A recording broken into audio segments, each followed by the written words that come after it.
Choisis la vie, t'alimenter autrement.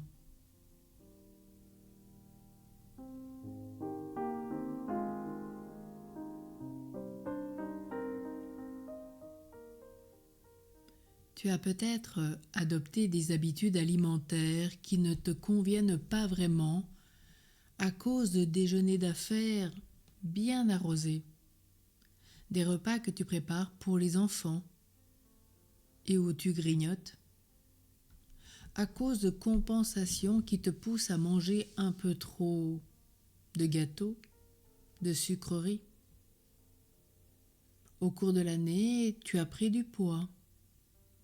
Ton corps t'indique les excès qui ont été les tiens. Certes, tu peux prendre des médicaments qui vont masquer les désordres de ton organisme. Mais est-ce la solution? Tu peux aussi et d'abord réapprendre à t'alimenter plus sainement. Quels sont tes excès? Manges-tu trop de sucre? De graisse? Fais-tu des mélanges qui provoquent des fermentations intestinales? Absorbes-tu beaucoup de produits acides? Consommes-tu trop de grandes quantités de viande ou de légumes qui abîment tes intestins?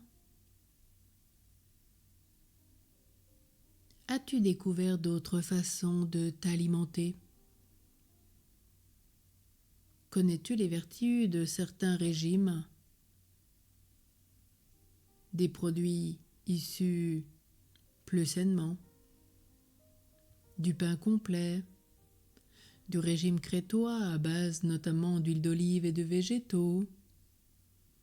Certains parlent de chrononutrition où tu peux manger tout ce que tu veux, mais à condition de le manger à la bonne heure.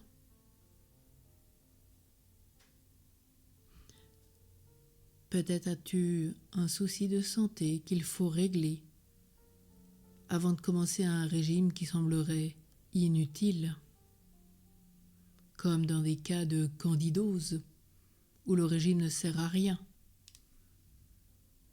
D'abord régler le problème physique, puis après faire attention à son alimentation. Ta manière de t'alimenter a beaucoup d'importance sur ton énergie, ta longévité, les défenses de ton organisme. Or, elle dépend la plupart du temps des habitudes que l'on t'a données dans ton enfance, de la façon dont étaient préparés les repas de fête, des croyances de ta famille d'origine. Les vacances peuvent être de nouveau l'occasion de longs repas familiaux ou entre amis, plus ou moins équilibrés, parfois trop riches en calories. Ou peut-être c'est l'occasion, au cœur de cet été, ou peut-être à la rentrée, de rééquilibrer son alimentation. Tu prends le temps d'apprendre à confectionner des recettes plus légères, de te documenter sur les combinaisons alimentaires bonnes pour la santé, sur d'autres façons de se nourrir, sur les produits qui attaquent l'organisme. Le tabac, il y a environ une quarantaine d'années, n'était pas perçu comme un ennemi. On connaît maintenant parfois les ravages qu'il peut produire sur la santé. Ce qui était vrai du tabac dans le passé l'est aujourd'hui de beaucoup d'autres produits. De ce point de vue, et sans dramatiser, écoute bien certaines informations. On voit bien qu'aujourd'hui, une mauvaise alimentation chez les enfants, à base d'hamburgers, de glace, de boissons gazeuses très sucrées, amène la population à une forte obésité. Alors ce matin, il est important de réfléchir à ton alimentation. et peut-être te rendre compte que tu es encore conditionné par ton hérédité et ta culture. Et si tu écoutais ton corps et ses réactions? Et si tu te faisais une idée vraiment par toi-même?